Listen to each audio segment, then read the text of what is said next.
So now it is being recorded. Very good evening, friends. Today is the first session on section wise coverage of IBC. Prior to this, we have already had an overview of IBC, wherein we discussed the various professional opportunities available and a basic overview of the IBC, including recommendation of bankruptcy law committee, bankruptcy Law Reforms Committee, BLRC. So this is the presentation.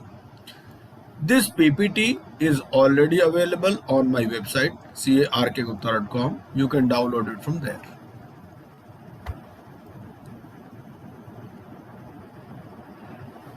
As that day I already told you, 5 parts, then chapters, and then sections, 255 sections, and schedules, 12 schedules.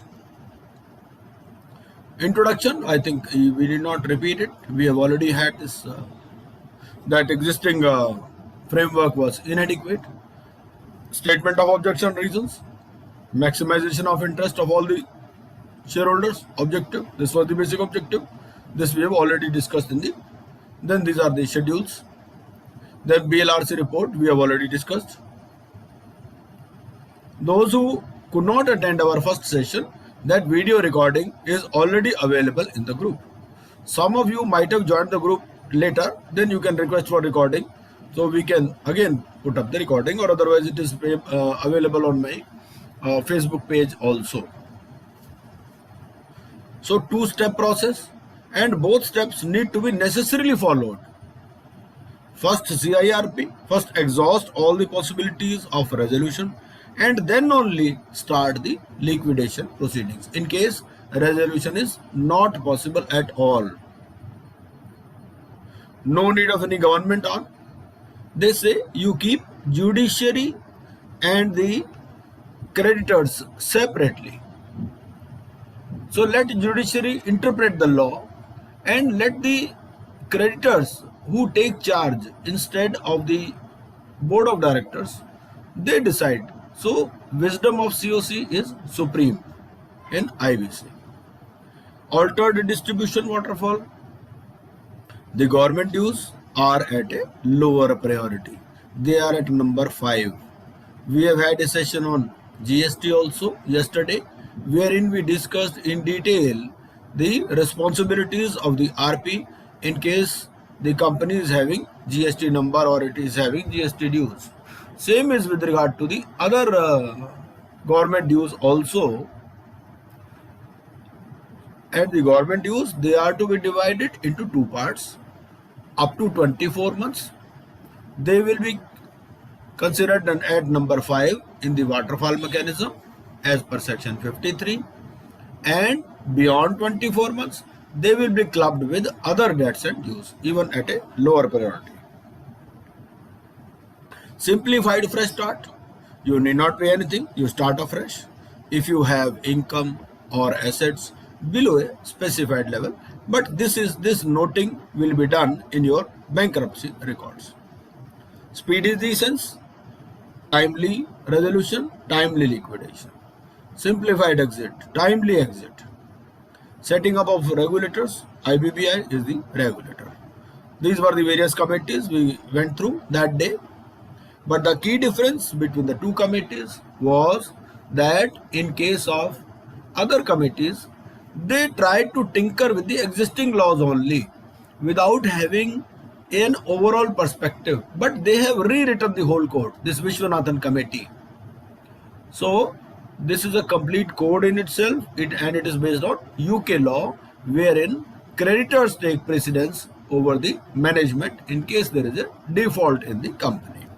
This we have already covered in the first session. Now is the part 1. Central government and Supreme Court, they are almost parallel. Central government may bring legislation, Supreme Court may suggest changes. Then central government may bring another legislation. So central government have made IBBI as the regulator, Insolvency and Bankruptcy Board of India, and hereinafter we will be referring to IBBI as board. Like in income tax, by board we mean Central Board of Direct Taxes. Here by board we mean the Insolvency and Bankruptcy Board of India. Now who do they regulate? IBBI regulates the insolvency professionals. You are one such aspiring insolvency professional, wherein you will be required to pass the limited insolvency examination and 50 hours mandatory training, and then enrollment with Insolvency Professional Agency and registration with IBBI. And these professionals, they may assume different roles like IRP, RP, liquidator, bankruptcy trustee. The agencies involved are the insolvency professional agencies. There are 3 institutes: chartered accountants, cost accountants, company secretaries. Accordingly, there are 3 agencies: IIIP ICAI.in, IPAICMAI.in, and ICSIIIP.com. Only one information utility, National E-Governance Services Limited. Website is nesl.co.in. Basic function is it is a repository of financial information. Application can be made either by financial creditor or operational creditor or corporate debtor in case of CIRP.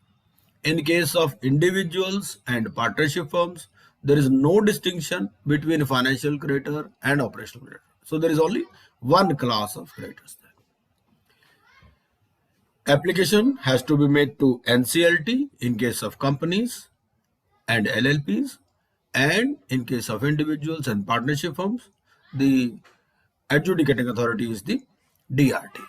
Appellate authorities are NCLAT and DRAT.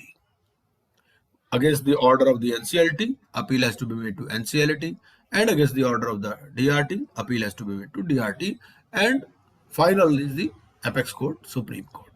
So this is the basic structure. Part 1. Part 1 is preliminary, section 1 to 3. The definitions contained in part 1, they apply to the whole of the code, whereas definitions contained in other parts, say part 2, they will apply to part 2 only. So this is one important thing which we need to remember.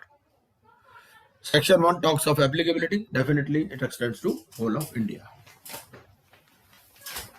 Whenever you read the code, you keep a copy of the bare code with you. I have already suggested that you buy this commercials or any other for that matter with a taxman or any other. So you can buy this IBC code, which should contain the amendments made up to 31st of December 2020. There are amendments which are made even after 31st December 2020, and by chance if you get a book which contains up-to-date amendments, say up to April 2021 or May 2021, then you should leave the amendments which were made after 31st of December. While watching videos also, you might come across certain videos which pertain to some matters which were brought into force after 31st December, like pre-packaged insolvency process and all. So those are not in our syllabus. Section 2, it talks of applicability, that it is applicable to companies incorporated under section 2013 or any previous act, like say 1956 or even earlier. If there are certain companies which are governed by a special act, LLPs registered under LLP Act, any body corporate which is notified by the government, partnership firms, proprietorship firms and individuals, and personal guarantors of corporate debtor. And it deals with insolvency, it deals with liquidation, it deals with voluntary liquidation, it deals with bankruptcy. So this is the applicability which is governed by section 2. Then section 3, it talks of certain definitions, and these definitions, they apply to the whole of the code. Like first is the definition of insolvency professional. Now, who is an insolvency professional? An insolvency professional is a person who is enrolled under section 206 with the insolvency professional agency. I have already told you who is the insolvency professional agency. Either of the three institutes. Bodies, insolvency professional agencies promulgated by either of the three institutes. He has to be enrolled. The word enrolled is also important. If you say registered under section 206, it will be wrong. So it is enrollment under 206 and registration under 207. So these are specific words, and registered under section 207 with IBBI. Regarding conditions for enrollment, I have already told you that these are the conditions. What are the conditions? Passing the exam, 50 hours training, then enrollment. And registration also is at the discretion of the IBBI. Even after you pass the exam, even if after you undergo the mandatory 50 hours training, IBBI may refuse to register you. There are 2-3 things. Number one, your CIBIL score is not up to the mark. Say it is 400, 500, 300 something.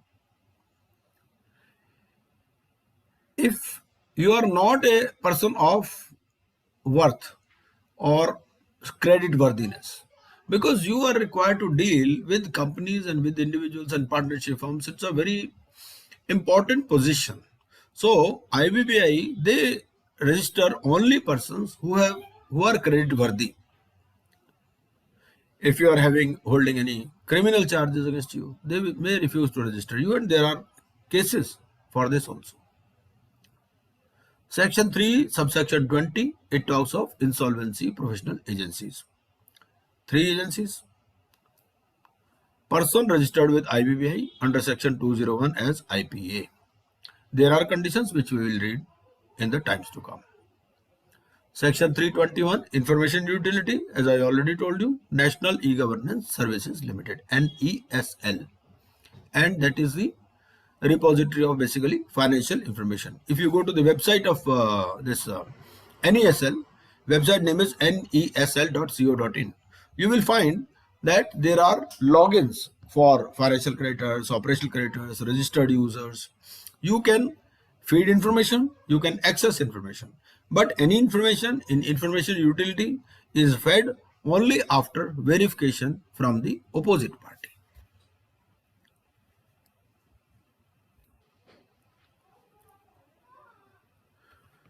Person.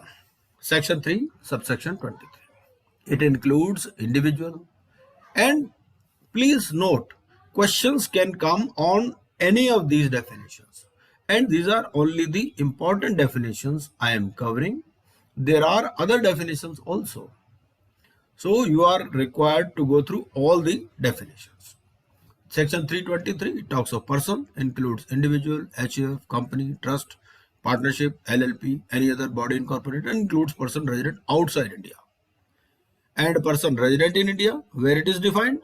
It is defined under section 2V of FEMA Act 1999.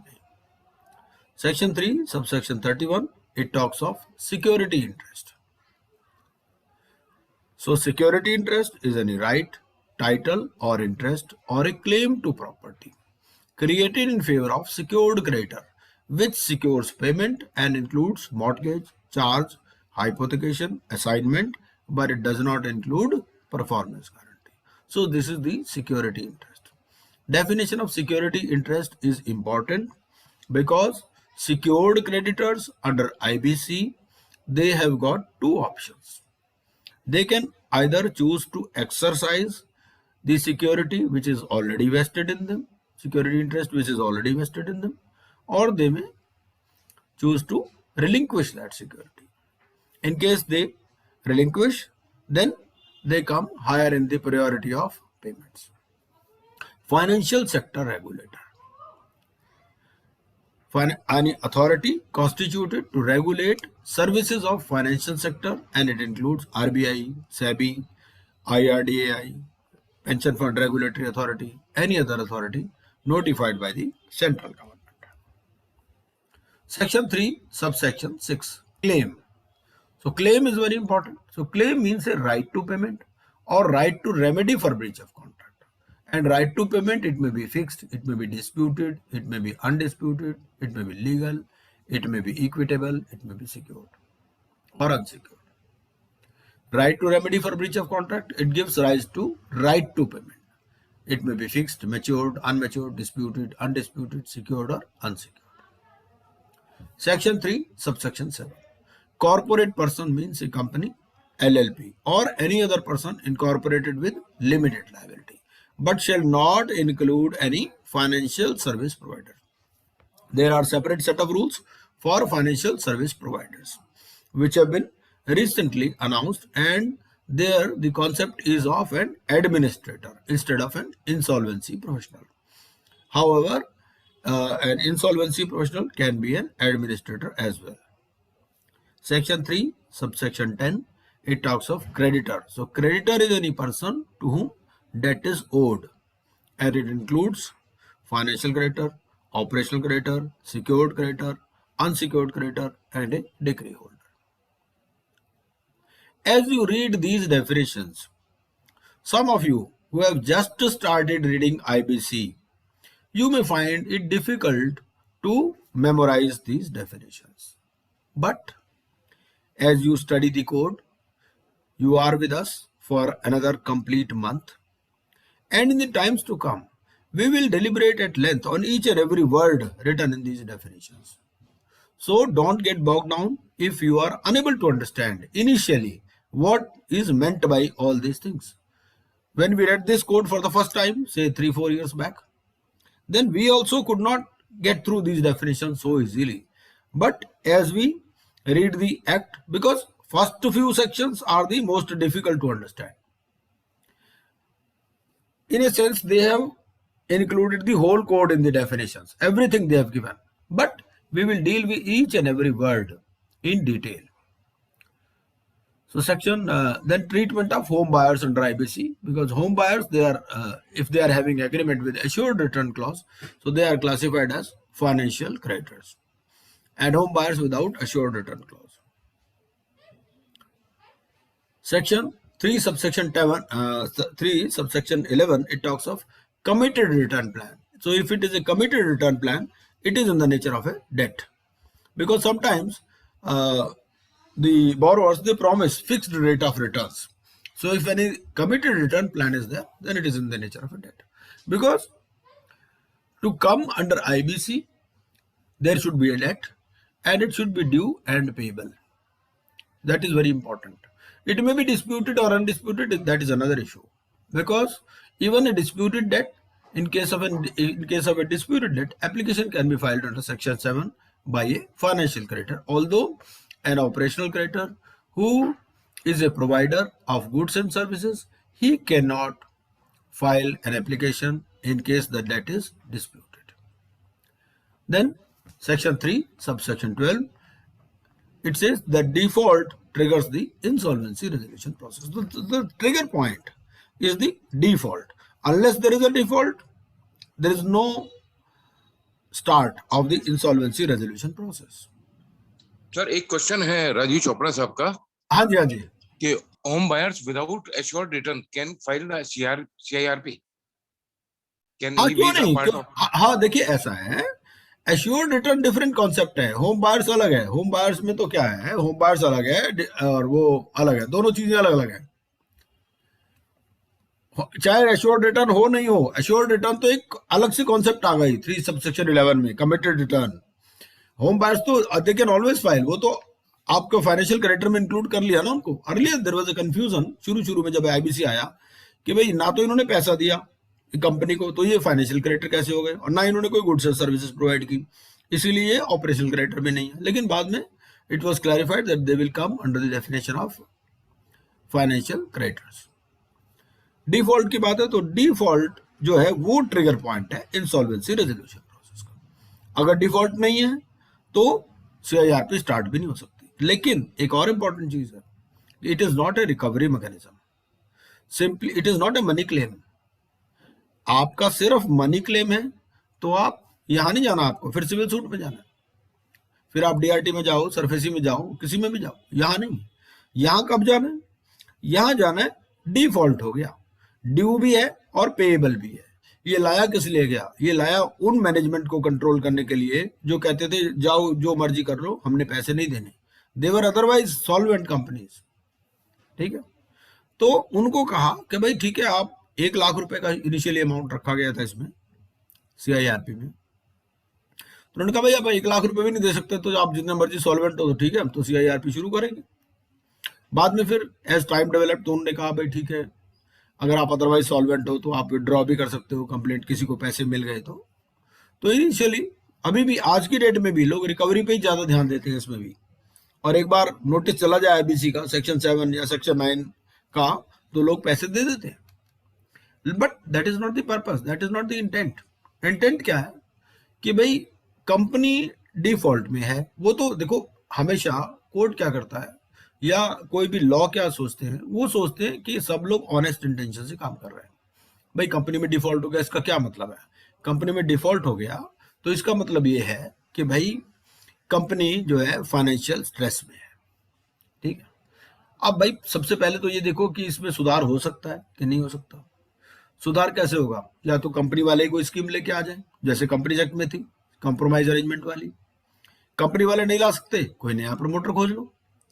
नया promoter भी बढ़िया खोजना, घटिया मत खोज लेना, जो पहले ही विलफुल डिफॉल्टर हो, जिसका पहले ही NPA हुआ हो, ठीक है। उन्होंने कुछ कंडीशंस दे दी 29A में। और अगर नहीं हो सकता कुछ भी, फिर क्या है, फिर आप लिक्विडेशन करो। टाइम बाउंड, पहले 2 साल का था लिक्विडेशन, अब 1 साल कर दिया। इसमें जो पीरियड है CIRP में, इसमें 180 प्लस 1 टाइम एक्सटेंशन 90 डेज और टोटल अब कर दिया 330 इंक्लूडिंग लिटिगेशन इफ एनी, ठीक। और डिफॉल्ट होगा कब, default take place when debt becomes due and is not paid. Due है, अगर ड्यू ही नहीं है फिर कोई डिफॉल्ट नहीं है, ठीक है। और एडजुडिकेटिंग क्या अथॉरिटी क्या देखेगी, adjudicating authority has to merely satisfy itself that a default has occurred in case of a corporate debtor who commits a default of a financial debt। आपने किसी को लोन दे रखा है, उसने डिफॉल्ट कर दिया, एडजुडिकेटिंग अथॉरिटी जो NCLT है कॉर्पोरेट्स के केस में, वो सिर्फ देखेगी डिफॉल्ट हुआ है कि नहीं हुआ, डिस्प्यूटेड है नहीं है ये भी नहीं देखेगी, ठीक है। और different claims arising out of different agreements और work orders having different amount and different dates of default cannot be clubbed together for alleged default of debt, the cause of action being separate। लेकिन cause of action भी होना चाहिए। एक company है जिसके 4 project चल रहे हैं, एक तमिलनाडु में है, एक कहीं हैदराबाद में चल रहा है, एक चेन्नई में चल रहा है, एक मुंबई में चल रहा है, चारों में डिफॉल्ट हो गया, ठीक है। लेकिन चारों सेपरेट कॉज ऑफ एक्शन है, उसको जोड़ नहीं सकते आप। अब जैसे 1 करोड़ की अमाउंट है इनिशियल थ्रेशोल्ड, ठीक है, तो 1 करोड़ के लिए आप इन चारों को जोड़ नहीं सकते। एक ही कंपनी के हैं, एक ही कंपनी के 4 जगह प्रोजेक्ट चल रहे हैं, तो वो कहते हैं डिफॉल्ट जो है वो, ये जो कॉज ऑफ एक्शन है ये सेपरेट है, इट इज पर एग्रीमेंट पर वर्क ऑर्डर, ठीक है। इस पर डिसाइडेड केस लॉज भी है। उसके बाद आता है जी कि फाइनेंशियल इंफॉर्मेशन। फाइनेंशियल इंफॉर्मेशन क्या है, इसकी क्या इंपॉर्टेंस है, क्योंकि फाइनेंशियल इंफॉर्मेशन ही हमें देखनी है।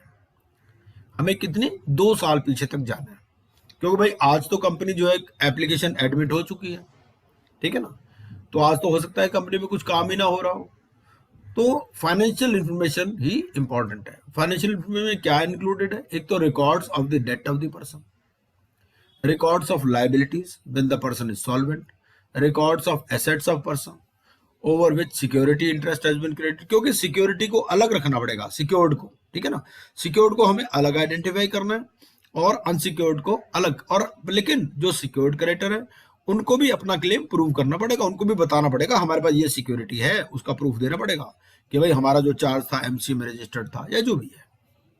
फिर records of instances of default by the person against any debt, जो भी डिफॉल्ट हुआ उसका रिकॉर्ड देना पड़ेगा, बाउंस चेक है या कुछ भी है।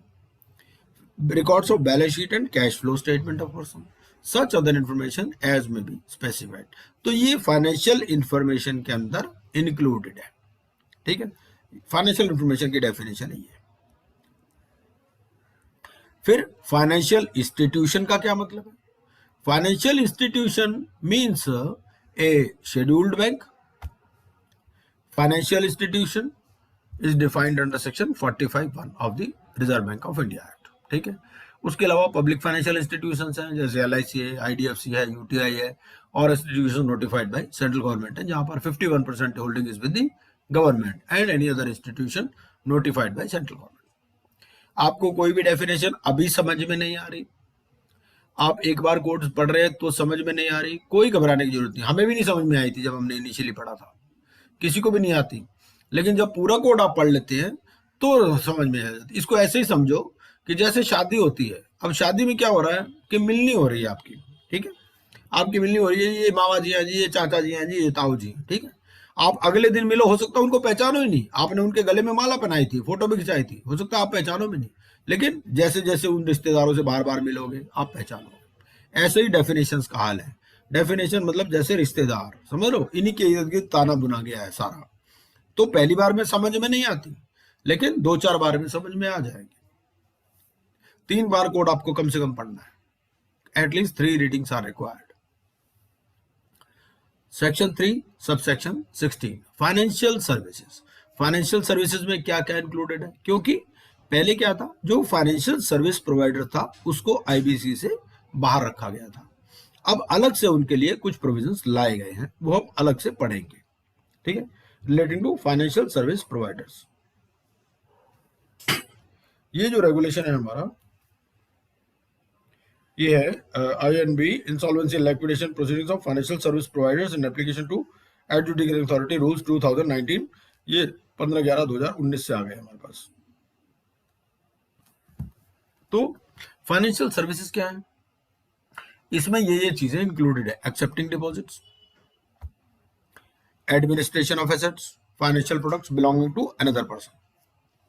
भाई फाइनेंशियल सर्विसेज से हम क्या समझते हैं, कौन कौन फाइनेंशियल सर्विस प्रोवाइड करते हैं? कोई इंश्योरेंस एजेंट होगा, कोई स्टॉक ब्रोकर होगा, कोई डिपॉजिट एक्सेप्ट करता होगा, ठीक है, किसी ने कोई फाइनेंशियल प्रोडक्ट बना रखा होगा वो बेचता होगा, कोई इन्वेस्टमेंट स्कीम चला रहा होगा, ठीक है ना, यही सब चीजें तो होती हैं। तो ये सारी चीजें जो है फाइनेंशियल सर्विसेज के अंदर आती है, ठीक है। Maintaining transferring record of ownership of financial product, underwriting the issuance of financial product, selling, providing payment instrument और पेमेंट सोर्सेज। तो ये सारी चीजें हमारी फाइनेंशियल सर्विसेज में आती हैं। और फाइनेंशियल सर्विस प्रोवाइडर कौन है? तो financial service provider means a person engaged in the business of providing financial services in terms of authorization issued or registration guaranteed by a financial sector regulator। ठीक है, ये इंपॉर्टेंट चीज है, इसका registration भी होना चाहिए by a financial sector regulator. कोई प्राइवेट लोन वाला देने वाली पार्टी है, वो हमारी फाइनेंशियल सर्विस प्रोवाइडर में नहीं आएगा, ठीक है। जैसे ब्याज पर देते हैं लोग लोन, ब्याज पर देते हैं ना पैसे, तो वो उसमें नहीं आएगा क्योंकि he is not being regulated. तो ये जो रेगुलेटेड है वही इसके अंदर आ रहे हैं, ठीक है। फिर financial sector regulator, it includes RBI, SEBI, IRDA, pension fund development regulatory authority and such the regulatory bodies. तो ये रेगुलेटर है, इनमें से किसी से रेगुलेट होना चाहिए। जैसे NBFC है तो NBFC किससे रेगुलेट होगा? RBI, ठीक है। कोई लिस्टेड कंपनी है तो वो किससे रेगुलेट होगी? SEBI से। कोई इंश्योरेंस कंपनी है तो IRDA से। कोई पेंशन फंड ट्रस्ट है तो PFDR से, इस तरह से। तो ये जो रेगुलेटरी अथॉरिटीज हैं इनसे ये रेगुलेट होनी चाहिए, ठीक है। आगे चलिए, अब आगे जी हमारा part 2 chapter 1 sections 4 to 5। Section 4 क्या कहता है? सेक्शन 4 ये कहता है कि insolvency and liquidation of corporate debtor. क्योंकि हमारा अब ये क्या आ गया? ये आ गया पार्ट 2। पार्ट 1 खत्म हो गया, पार्ट 1 प्रीलिमिनरी था, अब ये पार्ट 2 है। पार्ट 2 क्या है? हमारा कॉर्पोरेट पर्संस का, ठीक है। Insolvency and liquidation of corporate debtor section 4 cover करता है। इसमें कहता है डिफॉल्ट मिनिमम 1 लाख है और हायर अमाउंट में भी प्रोवाइडेड बाय सेंट्रल गवर्नमेंट। तो सेंट्रल गवर्नमेंट नोटिफाई कर सकती है 1 करोड़ तक, वो उन्होंने कर दिया, ठीक है। तो अभी जो है अभी ये 1 करोड़ है। लेकिन अब देखो, आप अगर सेक्शन पढ़ोगे, अगर आपके पास बेयर कोड है तो बेयर कोड में पढ़ो आप।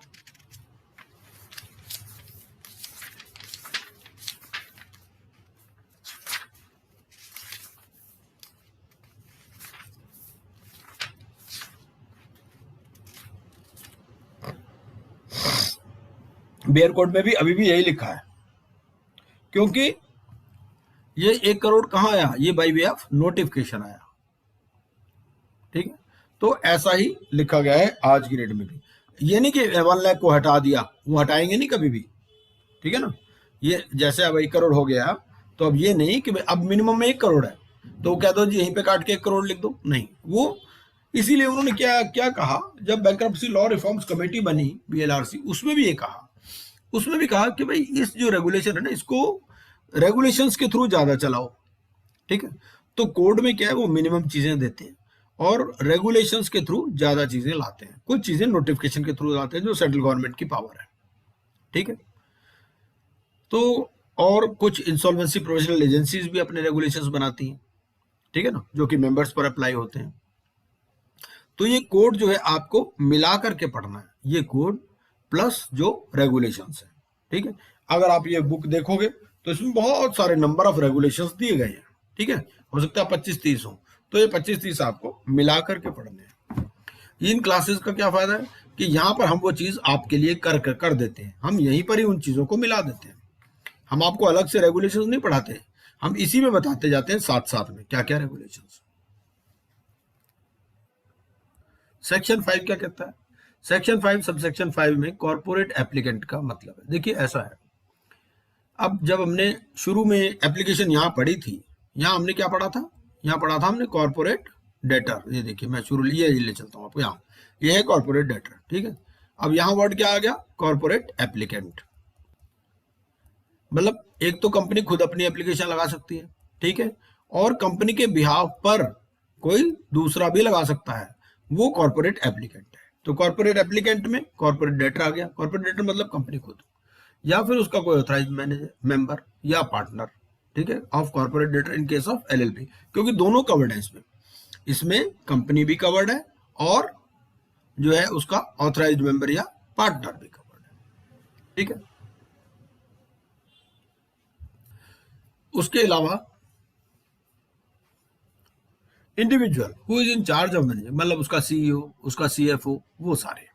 ठीक है, तो ये कॉर्पोरेट मतलब कंपनी खुद भी एप्लीकेशन लगा सकती है, कंपनी के बिहाफ पर जो उसका ऑथराइज्ड मेंबर है या पार्टनर है या CEO, CFO, वो भी एप्लीकेशन लगा सकता है। ठीक है, तो यहां वर्ड यूज किया गया corporate applicant. Section 5 subsection 6 dispute. Dispute का क्या मतलब है? डिस्प्यूट इंक्लूड्स ए सूट और आर्बिट्रेशन प्रोसीडिंग्स। जब ये कोड बना था इनिशियली, जब ये इसकी BLRC वाली रिपोर्ट थी, उसमें क्या वर्ड था, ड्राफ्ट में क्या था, ड्राफ्ट में था मीन्स, डिस्प्यूट मीन्स। बाद में कर दिया इंक्लूड्स। इंक्लूड्स का क्या मतलब, और भी स्कोप है, और भी कुछ आ सकता है।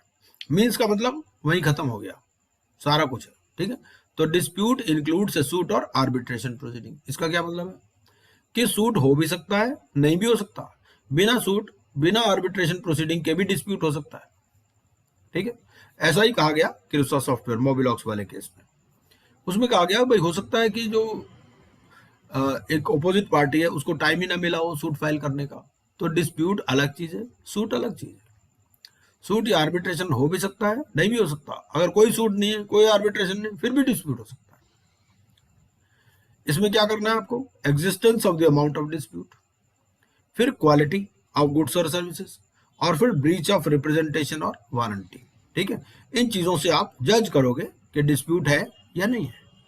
डिस्प्यूट की डेफिनेशन इनक्लूसिव है। काउंटर क्लेम एक डिस्प्यूट नहीं है।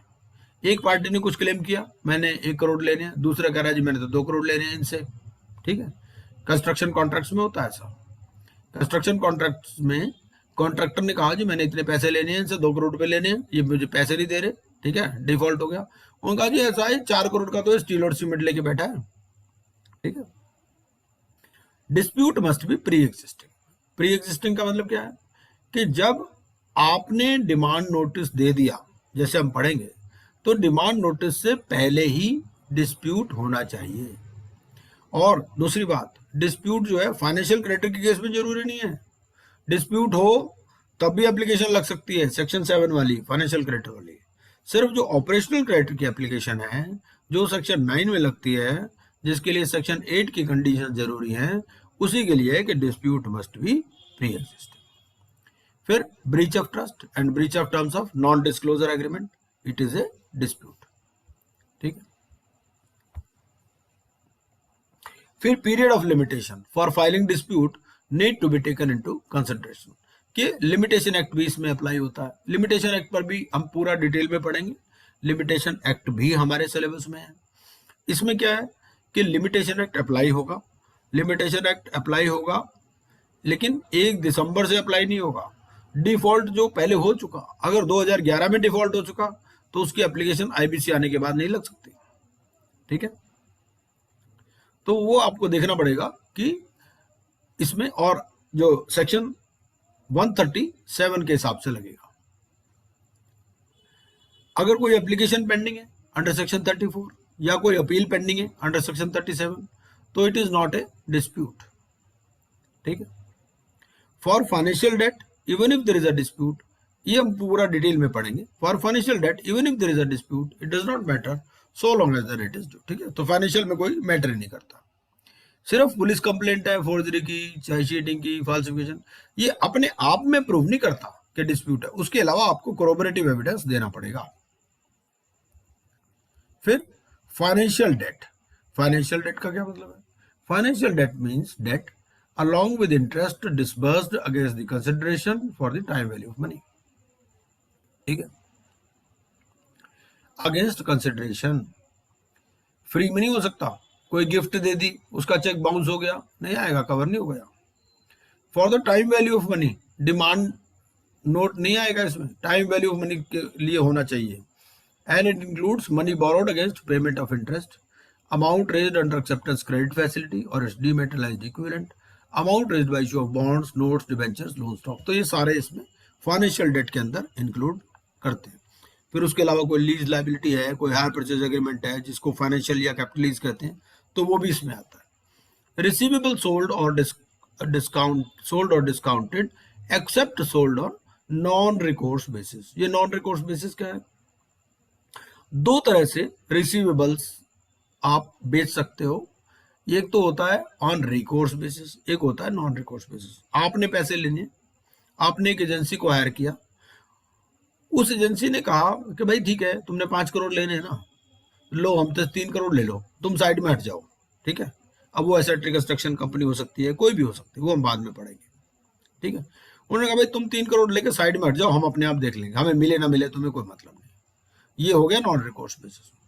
दूसरा ये कि तुमने 5 करोड़ रुपए लेना है जी, मैं प्रोफेशनल हूं, मैं अपनी सर्विसेज दूंगा आपको और मैं आपको रिकवरी में हेल्प करूंगा। ठीक है ना, तो ये रिकोर्स बेसिस हो गया। तो जो नॉन रिकोर्स बेसिस पर सोल्ड है वो नहीं है। नॉन रिकोर्स का मतलब तो आप पिक्चर से ही हट गए ना, फिर तो एक किस्म से असाइनमेंट हो गया, फिर वो वाला आदमी आ जाएगा इसमें।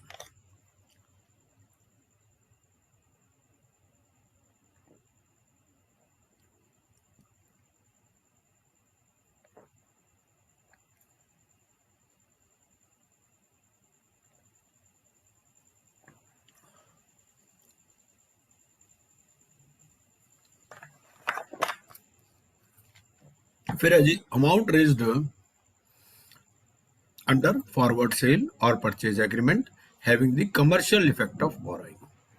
ठीक है, यही word commercial effect of borrowing home buyer के केस में भी यूज किया गया। फिर derivative transactions, counter indemnity obligation in respect of guarantee, LC, indemnity bond, ये सारे फाइनेंशियल डेट के अंदर आते हैं।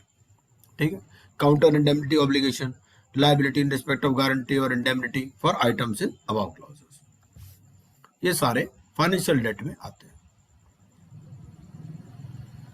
जो बैंक होल्डिंग कॉर्पोरेट गारंटी है, he is considered as a financial creditor. ठीक है, और अब ये प्रूव कैसे करोगे कि फाइनेंशियल डेट है?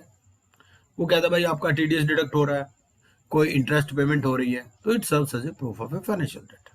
ठीक है, लेकिन mere interest payment during certain period may not suffice to qualify as a financial debt। कई बार क्या होता है, कंपनी में सिर्फ बुक एंट्री होती है, लेना देना कुछ नहीं होता। ठीक है, तो आप सब लोग चार्टर्ड अकाउंटेंट समझते ही हैं।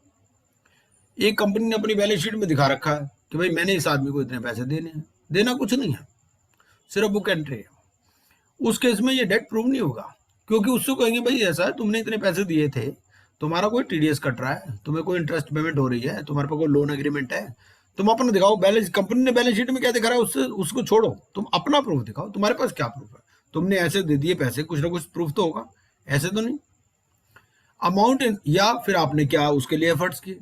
अब आप आईबीसी में आ गई कंपनी, अब आप अचानक आ गए, ये आपने 10 साल पहले दिया था तो 10 साल तक सोए पड़े थे आप, आपको कुछ वही नहीं था। Amount invested bye investors comes with in the meaning of financial debt. ठीक है। फिर जो होम बायर है, it is covered in the definition of financial debt. और लेकिन आईबीसी में होम बायर वर्ड यूज नहीं किया गया, वहां यूज किया गया allottee in a real estate project. और अलॉटी और रियल एस्टेट प्रोजेक्ट वो कहां पर है? वो कहते हैं जी रेरा की डेफिनेशन देखो। ठीक है। तो even allottee of a commercial space is covered under IBC. Home buyer का मतलब ये नहीं कि खाली मकान रेजिडेंशियल होगा, कोई आपने मॉल के अंदर कोई दुकान बुक कर रखी है तो भी आप होम बायर में आओगे। इसमें इंपॉर्टेंट डेफिनेशंस होती हैं। एक तो है इनिशिएशन डेट हमारी, कि इनिशिएशन डेट क्या है? इनिशिएशन डेट है when application is made to the adjudicating authority. और एप्लीकेशन मेड का क्या मतलब है? एप्लीकेशन मेड, देखिए जब आप एनसीएलटी के सामने एप्लीकेशन लगाते हैं तो पहले रजिस्ट्री में जाती है एप्लीकेशन। रजिस्ट्री उसको चेक करती है कि भाई उस पर स्टैम्प ड्यूटी लगी है, एफिडेविट वगैरह है कि नहीं है। तो जब वो कंप्लीट होती है तो उसको बेंच के सामने प्रेजेंट करते हैं। तो जब बेंच के सामने प्रेजेंटेशन वाली डेट है, वही डेट है इनिशिएशन डेट। फिर कमेंसमेंट डेट क्या है? When application is admitted by the adjudicating authority. ठीक। सेक्शन 5 सबसेक्शन 13 कहता है इंसॉल्वेंसी प्रोसेस कॉस्ट। सबसे पहले ये वाली कॉस्ट पेमेंट होती है, amount of interim finance and it's raising cost. ये इंटरिम फाइनेंस क्या है? भाई कंपनी है, कंपनी के पास पैसा तो है नहीं, डिफॉल्ट में गई है कंपनी। ठीक है ना। कंपनी जब डिफॉल्ट में गई तो पैसा तो है नहीं। अब पैसा है नहीं, वो कह रहे हैं जी पहले इसको चला करके देखो या इसको चलती हुई बेचो। तो चलाने के लिए आप अगर पुराना ताला भी देखते हो, कोई उसमें तेल डालते हो, तो यहाँ भी कुछ तेल चाहिए। ये तेल है इंटरिम फाइनेंस। और इंटरिम फाइनेंस आएगा कहाँ से? वो ही कहते हैं कि भाई इंटरिम फाइनेंस अगर विदाउट सिक्योरिटी मिल जाए तो बहुत अच्छा है। अगर विदाउट सिक्योरिटी नहीं मिले तो आपको क्या करना है? आपके पास 500 करोड़ के एसेट्स हैं और 200 करोड़ के आपके एग्जिस्टिंग बोरोवर्स, उनके लिए डबल अमाउंट छोड़ दो, 200 का 400। ठीक है। बाकी जो 100 करोड़ बचा उसकी सिक्योरिटी के बेस पे पेरी पैसो चार्ज क्रिएट करो और इंटरिम फाइनेंस ले लो। ठीक। और जो उसकी रेजिंग कॉस्ट है, जो उसका इंटरेस्ट है, उसके इंटरेस्ट को भी इन्होंने 2 पार्ट्स में बांट दिया, 12 महीने तक का अलग, 12 महीने से बाद अलग। वो हम आगे पढ़ेंगे डिटेल में। ठीक है। फिर फीस पेबल टू आरपी, जो कॉस्ट इनकर्ड बाय आरपी है for running business on going concern basis, cost incurred at the expense of government to facilitate any other cost. तो ये सारी कॉस्ट जो है सबसे पहले देनी है आपको। और मान लो इतना भी पैसा नहीं है तो क्या करते हैं? वो जो फाइनेंशियल क्रेडिटर है उनको कहते हैं भाई तुम पैसे मिलाओ सारे जने, तुम पैसे लेने आए हो ना, तो पहले तुम पैसे मिलाओ। तुम पैसे मिलाओ तो देखते हैं आगे क्या होता है। फिर रिकवरी का प्रोसेस शुरू करते हैं, बाद में तुम्हारे पैसे यहां से दे देंगे हम।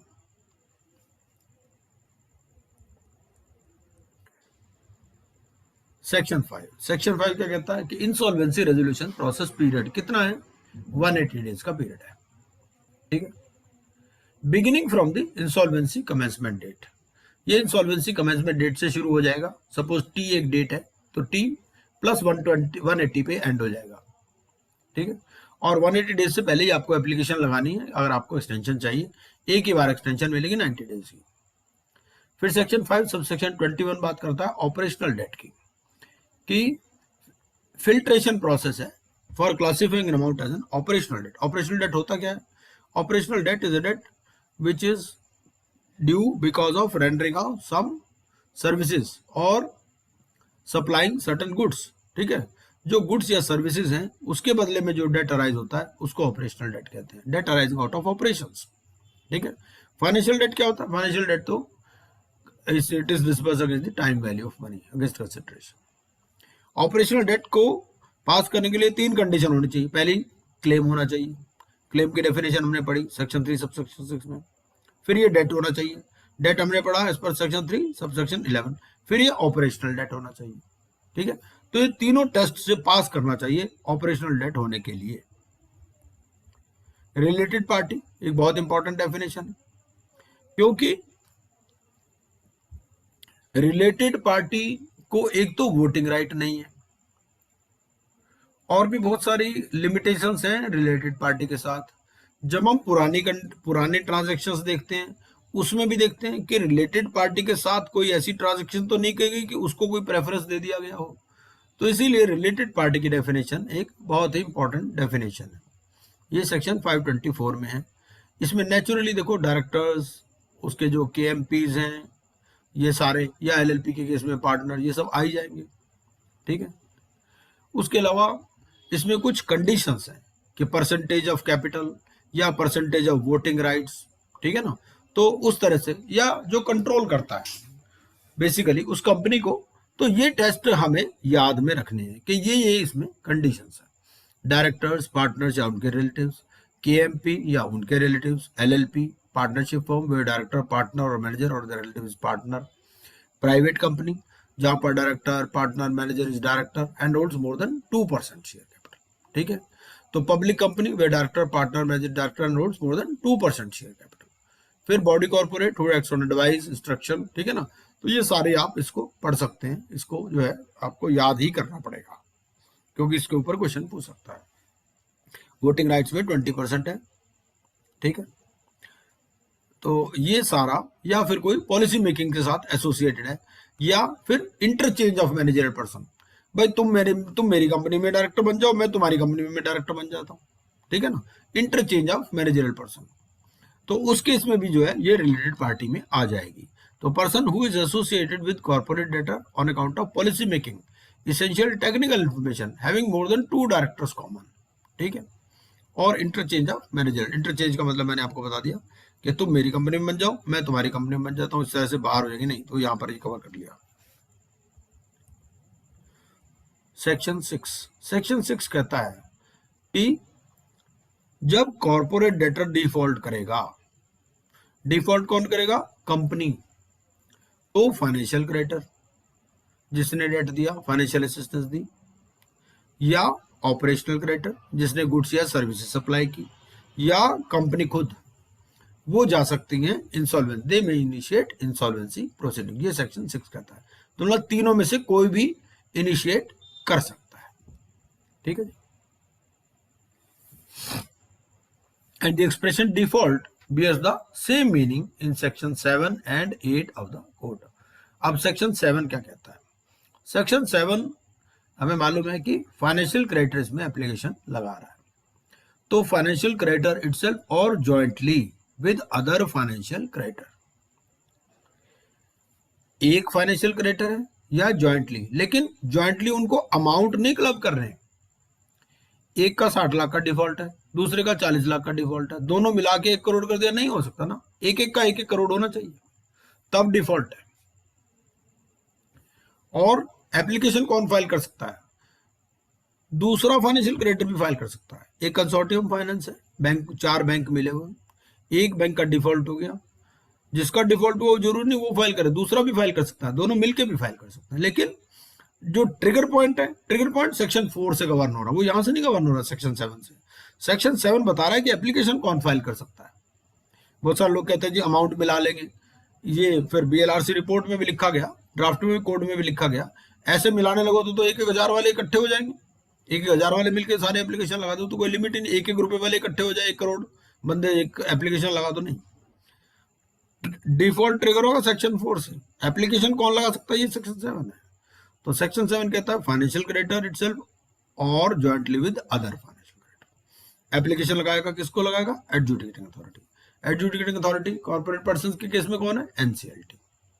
उसमें क्या देगा? रिकॉर्ड ऑफ द डिफॉल्ट देगा। ठीक है। और नेम ऑफ RP देगा। नेम ऑफ RP याद देना यहाँ जरूरी है। तो सेक्शन 7 की एप्लीकेशन हो या सेक्शन 10 की एप्लीकेशन हो, जो कॉर्पोरेट डेटा लगाता है, उस केस में नेम ऑफ RP देना जरूरी है। जो ऑपरेशनल क्रेडिटर लगाता है एप्लीकेशन अंडर सेक्शन 9, उसमें नाम देना जरूरी नहीं है। और any other information specified by the board. ठीक है। और डिफॉल्ट में क्या है? Default includes for financial debt not only to the applicant but to any other financial creditor. मैंने आपको बताया कि कंसोर्टियम के केस में कोई भी एप्लीकेशन लगा सकता एडजुडिकेटिंग अथॉरिटी क्या करेगी? एडजुडिकेटिंग अथॉरिटी के पास एप्लीकेशन आ गई, आप इसमें ये इंपॉर्टेंट चीज नोट करो कि सिर्फ डिफॉल्ट की बात कर रहा है यहाँ पर कोई डिस्प्यूट की बात ही नहीं कर रहा। डिस्प्यूट है तो भी लगा सकते हो, नहीं है तो भी लगा सकते हो। Adjudicating authority with in 14 days क्या करेगी? सबसे पहले एसर्टेन करेगी। Word ascertain is important. Ascertain का मतलब वो सारे डॉक्यूमेंट्स देख लेगी। Ascertain means examination, it means application of mind, it includes everything, ठीक है ना। एसर्टेन क्या कर लेगी? एक तो डिफॉल्ट हुआ, या तो डिफॉल्ट नहीं हुआ तो एप्लीकेशन रिजेक्ट कर देगी, ठीक है ना। अगर डिफॉल्ट हो गया और कोई डिसिप्लिनरी प्रोसीडिंग पेंडिंग नहीं है अगेंस्ट जो भी प्रपोज्ड आरपी है तो एडमिट कर लेंगे, ठीक है। अगर कोई डिफॉल्ट ही नहीं है तो नेचुरली रिजेक्ट कर देंगे एप्लीकेशन को, ठीक है। और बिफोर रिजेक्टिंग, नेचुरली जब भी रिजेक्ट करेंगे तो नोटिस देंगे टू रेक्टिफाई द डिफेक्ट। भाई आपकी एप्लीकेशन में ये डिफेक्ट है। सबसे पहले तो क्या होता है कि शुरू में ही ये रेक्टिफिकेशन ऑफ डिफेक्ट वाली जो बात है ना, ये पहले भी आ जाती है। कैसे आती है कि भाई before rejecting given notice to rectify the defect within 7 days of receipt of such notice from adjudicating authority. और ये जो पीरियड है 7 days का, ये भी मैंडेटरी पीरियड नहीं है, ये डायरेक्टरी है। 7 दिन से बढ़ भी सकता है। एडजुडिकेटिंग अथॉरिटी 7 दिन का नोटिस दिया, पार्टी कहने लगी कि ऐसा है जी मैं तो कोविड पॉजिटिव हो गया था, मेरे साथ तो ये हो गया था, कोई भी रीजन हो सकता है। अगर एडजुडिकेटिंग अथॉरिटी सेटिस्फाइड है तो 7 दिन के बाद भी जो है उसको अलाउ कर सकती है कि भाई वो रेक्टिफाई कर ले। तो इसीलिए ये पीरियड जो है मैंडेटरी नहीं है। कोई भी पीरियड, इसमें जो भी टाइमलाइंस हैं, चाहे एडजुडिकेटिंग अथॉरिटी के लिए है चाहे एप्लीकेंट के लिए है, दोनों ही डायरेक्टरी हैं, मैंडेटरी कुछ नहीं है, ठीक है। अगर आप सफिशिएंट रीजंस प्रूव करते हो तो इसमें कोई दिक्कत आपको नहीं आने वाली।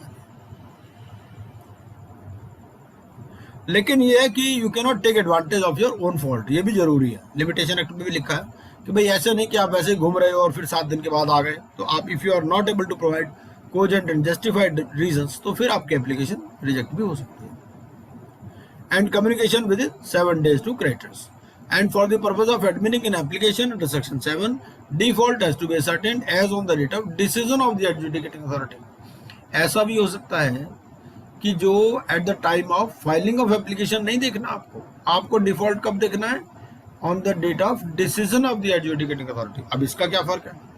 इसका मतलब ये है कि जब आपने एप्लीकेशन लगाई तब डिफॉल्ट था, बाद में पेमेंट हो गई, तो जब पेमेंट हो गई तो डिफॉल्ट तो बचा ही नहीं ना, डिफॉल्ट तो पूरा हो गया। तो इसीलिए ये लिखा है कि डिफॉल्ट आपको सर्टेन कब करना है? जब आप डिसीजन कर रहे हैं उस डेट को। ये सेक्शन 5 में कुछ अमेंडमेंट भी आई थी। इसमें क्या अमेंडमेंट कहा? सेक्शन 5 में जो अमेंडमेंट आई उसमें ये कहा कि जो क्लॉज 12 है उसमें एक प्रोवाइजो लगा दिया जाएगा और ये प्रोवाइजो जो है वो ओमिट हो जाएगा। और क्लॉज 15 में after the words during the insolvency resolution process period the words and such other dates as may be notified, वो कई बार क्या होता है इन जनरल कर देते हैं एंड सच अदर डेट्स, वैसे अभी तक कोई और डेट नोटिफाई नहीं किया है, ठीक है। और इसमें यह भी कहा, जैसे मैंने बताया कि भाई रेजोल्यूशन प्लान लाना है आपको, तो रेजोल्यूशन प्लान में कोई रिस्ट्रक्चरिंग का भी प्रपोजल आ सकता है, कोई मर्जर का भी प्रपोजल आ सकता है, कोई एमलगमेशन और कोई डीमर्जर का प्रपोजल भी आ सकता है। ये सब हम कंपनीज एक्ट में डिटेल में पढ़ेंगे। फिर सेक्शन 7 में क्या कहा? सेक्शन 7 में ये कहा कि भाई there are certain classes of creditors, ठीक है। In section 7 of the Principal Act in subsection 1 before the explanation following provisos shall be inserted। ये provisos insert किए गए section 7 में। क्या कहा गया? Provided that for the financial creditors referred to in clause A and B of subsection 6A of section 21, an application for initiating CIRP against the corporate debtor shall be filed jointly by not less than 100 of such creditors in the same class। पहले क्या हो रहा था भाई, home buyer को financial creditor बना दिया, एक होम बायर पहुंच जाता था भाई किसी का भी डिस्प्यूट है। अब होम बायर भी अलग अलग कैटेगरी के होते हैं। होम बायर कुछ ऐसे होते हैं जिनको सिर्फ इन्वेस्टमेंट में इंटरेस्ट होता है, उनको क्या होता है भाई, उनको मकान लेने में इंटरेस्ट नहीं होता, उन्होंने क्या होता है प्रॉपर्टी की कीमत बढ़ेगी हम बेच के आगे निकल जाएंगे, ठीक है। तो इन्होंने कह दिया भाई ये तो आप एक पूरी you are putting the whole company to ransom, ठीक है ना। उन्होंने कह दिया भाई ऐसे नहीं, कम से कम 100 होने चाहिए, not less than 100 of such creators in the same class or not less than 10% of the total number of such creators. Number के हिसाब से काउंट कर लो, 10 मिनिमम हो है, और नंबर तो ये हो गए not less than 100 of such creators in the same class or not less than 10% of the total number of such creators in the same class, whichever is less. दोनों में से जो भी कम हो उतने मिनिमम होने चाहिए। ऐसा नहीं कि एक उठ के खड़ा हो जाए कि जी मैं तो एप्लीकेशन लगा दूंगा CIRP की, ठीक है।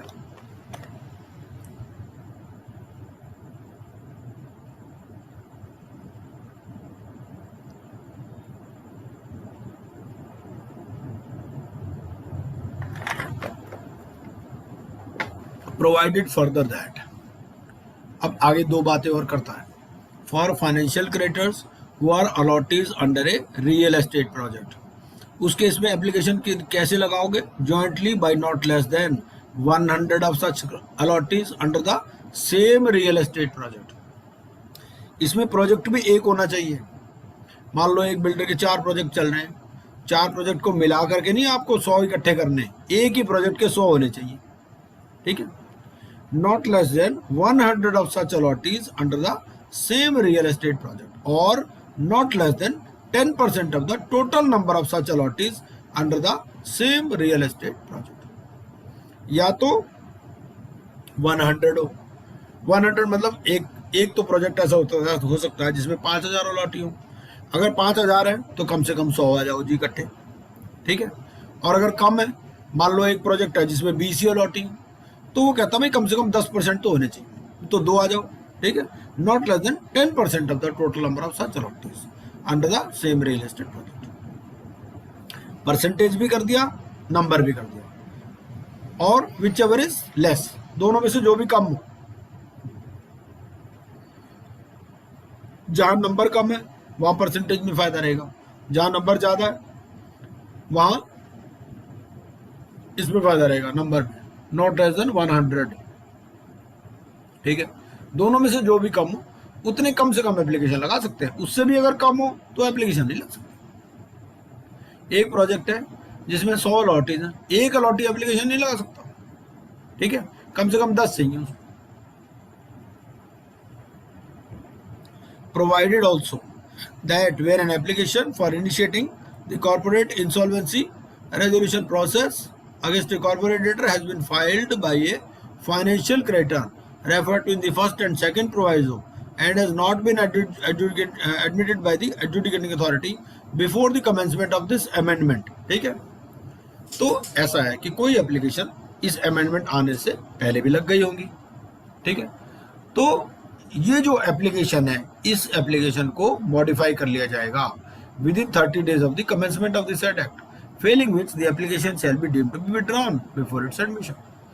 कोई एप्लीकेशन लगा रखी है ये एक्ट आने से पहले, ये अमेंडमेंट आने से पहले, मान लो एक होम बायर ने लगा रखी है, वो कहते हैं भाई तुम भी और या तो 100 इकट्ठे कर लो या 10% इकट्ठे कर लो, अगर नहीं करोगे तो तुम्हारी एप्लीकेशन विड्रॉन मान ली जाएगी, ठीक है। In section 7 of the principal act in subsection 4 the following proviso shall be inserted, namely क्या, provided that if the adjudicating authority has not ascertained the existence of default and passed an order under subsection 5 within such time it shall record its reasons in writing for the same।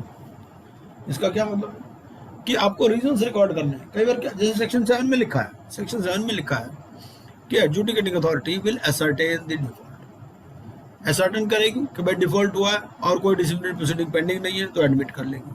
पर यहाँ कहा है कि भाई अगर दूसरी party को आप अपॉर्चुनिटी नहीं देते, क्या होता है, दूसरी पार्टी जो है वो एपीलेट ट्रिब्यूनल में चली जाती है, जी हमें तो बुलाया नहीं, बुलाना जरूरी नहीं है, कॉर्पोरेट डेटर को बुलाना जरूरी नहीं है। सेक्शन 7 की एप्लीकेशन में जो फाइनेंशियल क्रेडिटर है उसने एप्लीकेशन लगाई, उसने अपना डिफॉल्ट प्रूव कर दिया, अपना डेट प्रूव कर दिया कि भाई ड्यू था, पेबल था, डिफॉल्ट हुआ है, एडमिट हो जाएगी। लेकिन यहाँ कहता है कि भाई रीजंस रिकॉर्ड कर लो कि क्यों नहीं बुलाना, ठीक है, क्यों नहीं बुलाना, जेल में है जी, कहां से बुलाए, तिहाड़ जेल में थोड़ी भेजेंगे। सेक्शन 8 कहता है ऑपरेशनल क्रेडिटर, ऑपरेशनल क्रेडिटर कौन है, who has provided goods and services. तो operational creditor on occurrence of default deliver से डिमांड नोटिस, सबसे पहले तो इसको एक डिमांड नोटिस देना पड़ेगा या कॉपी ऑफ अनपेड इनवॉइस देनी पड़ेगी। इसका क्या मतलब है, कई बार क्या होता है कि इनवॉइस रेज ही नहीं किया होता, मान लो कंस्ट्रक्शन एक्टिविटी चल रही है, अभी माइलस्टोन अचीव ही नहीं हुआ कि वहाँ पर raising of invoice is based on certain milestones कि भाई ये इतना काम हो जाएगा तो आप इतने का इनवॉइस रेज करोगे, ठीक है। तो उस केस में आप क्या करोगे, उसको एक डिमांड नोटिस दोगे कि जी मैंने ये काम किया था और मेरे पैसे आपके बाकी आपने दिए। कॉर्पोरेट डेटर को 10 दिन का टाइम दिया जाएगा, वो 10 दिन from the receipt of the demand notice वो बताएगा कि जी हमारा तो डिस्प्यूट पेंडिंग है, आप कह रहे हो मैंने माल सप्लाई किया था, आपका माल डिफेक्टिव है, हमने आपको ईमेल कर चुके हैं पहले कि अपना माल ले जाओ आप, हमारे इंस्पेक्शन डिपार्टमेंट ने आपका माल रिजेक्ट कर दिया, जो आपने सर्विसेज रेंडर की वो अप टू डेट क्वालिटी की नहीं थी, हमने ऑलरेडी आपको बताया था इस बारे में, ठीक है। उसके बाद existence of dispute if any, अगर डिस्प्यूट एग्जिस्ट करता है, और record of pending suit arbitration proceeding may और may not have been filed before receipt, ठीक है। आपका कोई सूट पेंडिंग है, कोई आर्बिट्रेशन पेंडिंग है, हो सकता नहीं भी हो सकता, कोई जरूरी नहीं है, ठीक है। या तो ये बताएगा या फिर कहेगा रीपे कर देगा, लो जी ये पैसे थे आपके ले लो, सेंड अटैच, मैं तो देने वाला था आपको, आपने नोटिस भेज दिया, बहुत अच्छा किया, मैं दे देता हूँ, और repay the amount, send attested copy of record, या तो मैंने पहले ही दे दिया, लो जी ये इलेक्ट्रॉनिक ट्रांसफर की कॉपी है, ठीक है, या ये आपका बैंक, हमारी बैंक स्टेटमेंट है, इसके हिसाब से आपका चेक कैश हो चुका। अब अगर वो कुछ भी नहीं करता या चुप बैठ जाता है तो क्या होगा, फिर सेक्शन 9, 10 दिन बीत गए कोई जवाब नहीं आया, after the expiry of 10 days from the date of delivery, अब रामचंद्र जी ने धनुष उठा लिया, पहले समुद्र के सामने कहते रहे भाई रास्ता दे दो रास्ता दे दो, पर जब समुद्र नहीं माना तो धनुष उठा लिया, यही सेक्शन 9 है। After the expiry of 10 days from the date of delivery of notice और इनवॉइस, जो ऑपरेशनल क्रेडिटर है ही will file application to adjudicating authority, ठीक है। उसमें क्या होगा, copy of invoice demanding payment और डिमांड नोटिस। भाई ये नोकिया 7.2 कौन है, हमने बोला है ऐसे मत एंटर किया करो, चलो। Copy of invoice demanding payment और demand notice, affidavit to the effect that there is no notice given by the corporate, एक इसको एफिडेविट देना पड़ेगा, एफिडेविट देना पड़ेगा कि जी कॉर्पोरेट डेटर ने बोला है कि डिस्प्यूट के बारे में, ठीक है, कि उसने बोला कोई डिस्प्यूट नहीं है, या उसने डिस्प्यूट के बारे में बताया नहीं है, ये इसको किसको एफिडेविट देना है, ऑपरेशनल क्रेडिटर को, क्योंकि कई बार ये होता है कि वो कह देता है जी मैंने तो इनको बताया था डिस्प्यूट है, ये फिर भी आ गया आपके सामने एडजुडिकेटिंग अथॉरिटी के सामने, तो इसमें ऑपरेशनल क्रेडिटर को एक एफिडेविट देना पड़ेगा एडजुडिकेटिंग अथॉरिटी को कि जी जो कॉर्पोरेट डेटर है उसने डिस्प्यूट के बारे में कोई बताया नहीं है, ठीक है। और फिर copy of certificate from the financial institution या इंफॉर्मेशन यूटिलिटी, कि इसमें आपको अगर अवेलेबल है तो बैंकर से भी एक सर्टिफिकेट ले आइए, ठीक है, कि हमें जी कोई पेमेंट नहीं मिली है, ये लास्ट में लेकिन इसमें वर्ड लिख दिया इफ अवेलेबल, ये इफ अवेलेबल क्यों लिखा, पहले क्या होता था बैंकर कह देता था जी हमें क्या पता आपके 36 जगह अकाउंट है, हमें क्या पता चेक कैश हुआ है कि नहीं हुआ, हम ऐसा कोई सर्टिफिकेट नहीं दे सकते थे, ठीक। तो बाद में वो कंडीशन उन्होंने इफ अवेलेबल करके हटा दिया। अब ऑपरेशनल क्रेडिटर जो है उसके लिए आरपी का नाम वो दे भी सकता है और नहीं भी दे सकता, मे प्रपोज। और एडजुडिकेटिंग अथॉरिटी क्या करेगी, वही 14 दिन का टाइम है, 14 दिन में एडमिट करेगी या रिजेक्ट करेगी, अगर रिजेक्ट करने से पहले 7 दिन का नोटिस दे देगी, ठीक है। अब इस स्टेज पर कोई भी आदमी, जब ये एप्लीकेशन एडमिट हो रही है तो no person including the shareholders और the personal guarantors have a right of being heard in the stage of admission of application. तो सेक्शन 7 या सेक्शन 9 की एप्लीकेशन जब एडजुडिकेटिंग अथॉरिटी के सामने सुनी जा रही है तो कोई मान लो शेयर होल्डर पहुंच जाए कंपनी का, या कोई पर्सनल गारंटर पहुंच जाए कि जी मुझे भी सुन लो, नहीं, इस स्टेज पर no right of being heard, ठीक है, क्योंकि ये कोई मनी सूट या क्लेम नहीं है। Adjudicating authority, if satisfied, is not required to write a detailed decision कोई उसको डिटेल डिसीजन देना जरूरी नहीं है, लेकिन एक दूसरी पार्टी को अगर अपॉर्चुनिटी नहीं दी गई है तो they should record reasons in writing why they don't consider it necessary. Section 10 क्या कहता है? सेक्शन 10 ये कहता है कि कंपनी ने खुद डिफॉल्ट किया। सेक्शन 7 में तो फाइनेंशियल क्रेडिटर पहुंचा था जिसने पैसे लेने थे। सेक्शन 9 में पहुंचा था ऑपरेशनल क्रेडिटर जिसने गुड्स या सर्विसेज सप्लाई की थी। अब इसमें कंपनी खुद ही डिफॉल्ट पे है।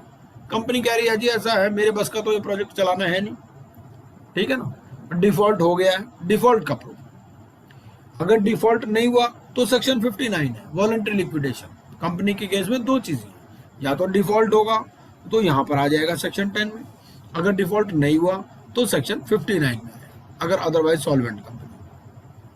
तो 10 क्या कहता है? कॉर्पोरेट डेटर ने खुद ही डिफॉल्ट किया और खुद ही एप्लीकेशन लेके पहुंच गया एडजुडिकेटिंग अथॉरिटी के पास। क्या करना है? स्पेशल रेजोल्यूशन पास करनी है by the share holders of the corporate debtor या 3/4 of the total number of partners in case of LLP। Books of accounts देगा, अदर डॉक्यूमेंट्स दे देगा, आरपी का नाम दे देगा। इसमें भी आरपी का नाम देना जरूरी है, ठीक है। सेक्शन 7 और सेक्शन 10 में जरूरी है, सेक्शन 9 में जरूरी नहीं है। और ये बताएगा कि भाई कोई डिसिप्लिनरी प्रोसीडिंग उसकी अगेंस्ट में पेंडिंग नहीं है। और in an application filed under section 10 FC और OC। अब सेक्शन 10 की एप्लीकेशन कौन लगा रहा है? कंपनी खुद लगा रही है। तो फाइनेंशियल क्रेडिटर या ऑपरेशनल क्रेडिटर ये डिस्प्यूट कर सकता है इसमें कि जी कोई डिफॉल्ट तो है ही नहीं, ये तो झूठ मूठ की एप्लीकेशन लेके आ गए यहाँ पर, या ये डेट ड्यू ही नहीं है हमारा, हम तो मांग ही नहीं रहे, ये खुद ही अपने आप ही कह रहे हैं डिफॉल्ट हो गया, ठीक है। Debt is not due, it is not payable.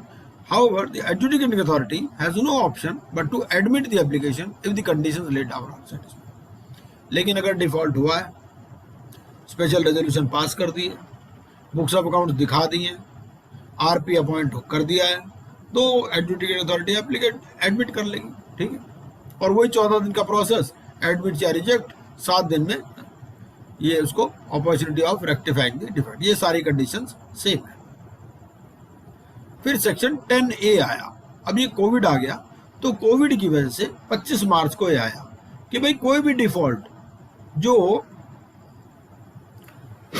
25 मार्च या उससे बाद में हुआ है उस पर यह चीज नहीं लगेगी। पहले 6 महीने किया था इन्होंने, फिर उसको 1 साल कर दिया, ठीक है।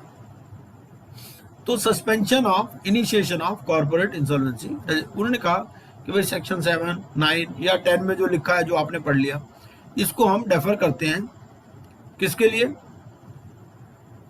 ऑन और आफ्टर 25 मार्च, इस पीरियड के लिए। इस पीरियड में कोई भी डिफॉल्ट होगा तो वो उसको कवर नहीं होगा, ठीक है। फॉर एनी डिफॉल्ट, मतलब अगर 25 मार्च या उसके बाद कोई डिफॉल्ट भी हो जाए तो भी सेक्शन 7, 9 या 10 की एप्लीकेशन नहीं लग सकती, क्योंकि उन्होंने माना कि भाई कोविड पीरियड में तो डिफॉल्ट होंगे ही होंगे। पहले 6 महीने का था, बाद में 1 साल कर दिया, ठीक है। लिखा नॉट एक्सीडिंग 1 ईयर। और ये भी लिखा no application shall ever be filed, कभी भी नहीं फाइल होगी इस पीरियड की। ये नहीं कि 2 साल बाद कर दो, नहीं, कभी भी नहीं फाइल होगी इस पीरियड की एप्लीकेशन, ठीक है। Shall ever be filed. Section 11, section 11 क्या कहता है? सेक्शन 11 कहता है कौन से लोग हैं जो एप्लीकेशन नहीं दे सकते। पहला, corporate debtor undergoing insolvency process, जिसकी पहले इंसॉल्वेंसी प्रोसीडिंग चल रही है। कॉर्पोरेट डेटर है जिसका इंसॉल्वेंसी प्रोसेस कंप्लीट हुआ है 12 months preceding the date of making application, ठीक है। या कुछ उसने वायोलेशन कर दिया है ऑफ द रेजोल्यूशन प्लान, या CD for whom liquidation order is been passed, ठीक है। ये बंदे वो हैं जो पहले से ही वेंटिलेटर पे हैं, ठीक है। तो ये लोग एप्लीकेशन नहीं दे सकते। फिर no proceeding shall be initiated against IRP, RP for the action of CD prior to the insolvency commencement date. तो इंसॉल्वेंसी कमेंसमेंट डेट से पहले तो वो बेचारा आया नहीं था, तो IRP या RP के खिलाफ कोई भी एक्शन प्रोसीडिंग नहीं इनिशिएट हो सकती। और जो रेजोल्यूशन प्लान है वो अप्रूव होगा COC से। फिर इसके लिए कुछ क्लेम फॉर्म्स वगैरह हैं। फॉर्म A में पब्लिक अनाउंसमेंट है, फॉर्म B में प्रूफ ऑफ क्लेम है बाय ऑपरेशनल क्रेडिटर। ये सारी फॉर्म हमें नाम याद रखने हैं। ये फॉर्म आपके पार्ट वाइज भी हैं, जैसे पार्ट 1 में, पार्ट 2 में अलग है, पार्ट 3 में अलग है। पार्ट 2 का जो फॉर्म A है वो अलग है। पार्ट 3 का अगर पब्लिक अनाउंसमेंट पढ़ोगे तो हो सकता है वो फॉर्म B मिल निकले, ठीक है ना, फॉर्म ए की बजाय। तो वो चीज़ आपको याद रखनी है। ये हम क्योंकि पार्ट 2 पढ़ रहे हैं CIRP, तो CIRP के अंदर ये सारे फॉर्म है, हर एक चीज़ के लिए फॉर्म दिया है। सिर्फ अटैचमेंट्स आपको अलग अलग हो सकती है, बाकी फॉर्म में सारी चीज़ें प्रेस्क्राइब्ड है, ठीक है। और नॉर्मली ये इलेक्ट्रॉनिक है, किसी किसी केस में उन्होंने बाई पोस्ट भी अलाउ किया है, जैसे वर्कमैन के केस में बाई पोस्ट अलाउ किया है, ठीक है ना।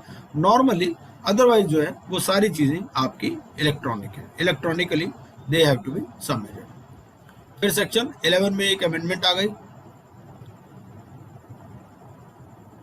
इसमें ये अमेंडमेंट आई, क्या कहा, इसमें ये कहा कि nothing in this section shall prevent a corporate debtor refer to in clause A to D from initiating CIRP against another corporate debtor, ठीक है। तो एक कंपनी है, कौन सी कंपनी है, जिसका रेफरेंस दिया गया क्लॉज A to D में। ये क्लॉज A to D क्या है, ये वाली, जो कंपनी खुद अभी बिस्तर पे पड़ी है, वेंटिलेटर पे, वो किसी के अगेंस्ट में अगर CIRP शुरू करना चाहे वो कर सकती है, ठीक है। ये कहा गया, ये खुद एप्लीकेशन नहीं लगा सकती, किसके लिए, अपने लिए, ठीक है। लेकिन अगर ये किसी और के खिलाफ अगेंस्ट अनदर कॉर्पोरेट डेटर, अगर किसी और कंपनी के खिलाफ लगाना चाहिए, खुद मरीज है, ये कंपनी जो है खुद मरीज है, लेकिन अगर ये किसी दूसरे के खिलाफ में कंप्लेंट करना चाहे वो कर सकती है, ठीक है। ये कहा गया हमें सेक्शन 11 की अमेंडमेंट में। सेक्शन 12 फिर सिंपल है, ये टाइमलाइन की बात करता है कि 180 डेज है, वन टाइम एक्सटेंशन आपका 90 डेज का होगा, और उसमें भी आपको COC से अप्रूवल लेनी पड़ेगी विद 66% वोटिंग। पहले ये 75% था, इंडिविजुअल्स और पार्टनरशिप फर्म में अभी भी ये 75% है, इसमें ये 66 हो गया, और एक बार ही अमेंडमेंट इसमें मिलेगी। लेकिन हम कैसे देखते हैं, 4-4 साल 5-5 साल चलते हैं, वो क्या कहानी है। उसमें वो क्या करते हैं, एडजुडिकेटिंग अथॉरिटी क्या करते हैं कि कुछ पीरियड को एक्सक्लूड कर देते हैं और नहीं बढ़ाते, तो वो कुछ पीरियड को एक्सक्लूड कर देते हैं। उसमें कहते हैं जी ये हमारा कोर्ट केस में टाइम वेस्ट हो गया, ये हो गया, वो हो गया, उस तरह से। अभी उन्होंने क्या किया है कि 180 प्लस, लेकिन हर केस में पहुंच जाते थे एक्सक्लूजन के लिए भी, तो उन्होंने कह दिया भाई आप 330 डेज ले लो including any time lost for during litigation. लेकिन 330 भी सैक्रोसैंक्ट नहीं है, 330 भी जो है मैंडेटरी नहीं है, ऑर्डिनरीली पढ़ा जाएगा, मतलब 330 के बाद भी एक्सटेंशन हो सकती है। सेक्शन 12 में बाद में आया, पहले नहीं था। सेक्शन 12 में क्या है कि आपकी एक बार एप्लीकेशन अगर एडमिट हो गई, पहले क्या प्रोसीजर था, एक बार एप्लीकेशन एडमिट हो गई तो CIRP होगी ही होगी, लेकिन अब उन्होंने कहा कि भाई यार ये भी कोई जबरदस्ती नहीं है, आपके ने एक बार एप्लीकेशन एडमिट हो गई, उसके बाद भी अगर COC एग्री करती है विद 90% वोटिंग पावर मेजोरिटी, देखो यहाँ 66 भी नहीं 90% है, अगर 90% वोटिंग पावर से एग्री करते हैं तो विड्रॉ हो सकती है एप्लीकेशन, ठीक है। ये है सेक्शन 13 क्या कहता है, सेक्शन 13 ये कहता है कि जब एप्लीकेशन एडमिट हो गई, चाहे सेक्शन 7 की हो, चाहे सेक्शन 9 की हो, चाहे 10 की हो, मॉरेटोरियम डिक्लेयर हो जाएगा और एक IRP अपॉइंट हो जाएगा। ये अमेंडमेंट आई सेक्शन 12 में। सेक्शन 12 में अमेंडमेंट आई कि मैंडेटरीली आपको 330 डेज में कंप्लीट करना है। हालांकि इसके बाद भी केस आ चुका है, तो उन्होंने कहा कि ये वर्ड जो मैंडेटरीली है इसको ऑर्डिनरीली पढ़ा जाए, ठीक है। इसमें यह भी कहा गया कि जो पुराने प्रोसेस चल रहे हैं, भाई एक पुरानी लाइन चल रही है 180 प्लस 90 वाली, उन्होंने कहा कि अगर वो प्रोसेस उनका कंप्लीट नहीं हुआ, where the insolvency resolution process is pending and has not been completed within the period referred to the second proviso, such resolution process shall be completed within a period of 90 days। उन्होंने कहा जब से ये amendment आई इसके 90 दिन के अंदर कर दो उसको, ठीक है। और नए वाले जो है, नए वालों के लिए 330 कर लिया उन्होंने इंक्लूडिंग एक्सटेंशन। अब एक्सटेंशन वगैरह की कोई अलग से जरूरत नहीं है, लेकिन जो टाइमलाइंस दी गई है अभी भी वो 180 डेज की ही है, ऐसा नहीं है कि 330 आप बिना रुके चले जाओ, ऐसा नहीं है। सर मेरे ख्याल से आज यही कंप्लीट कर लेते हैं, क्योंकि कुछ लोगों को अनम्यूट करना पड़ेगा, कुछ क्वेरीज है। हाँ ठीक है, बिल्कुल सही है, हमने करना भी इतना ही था, यहीं तक करना था। हाँ, बिल्कुल ठीक है। हाँ अनम्यूट कर दीजिए, कुछ हाँ क्वेश्चन हैं। हाँ, पूछिए पूछिए पूछिए जी। नहीं, कुछ लोगों को अनम्यूट करना पड़ेगा।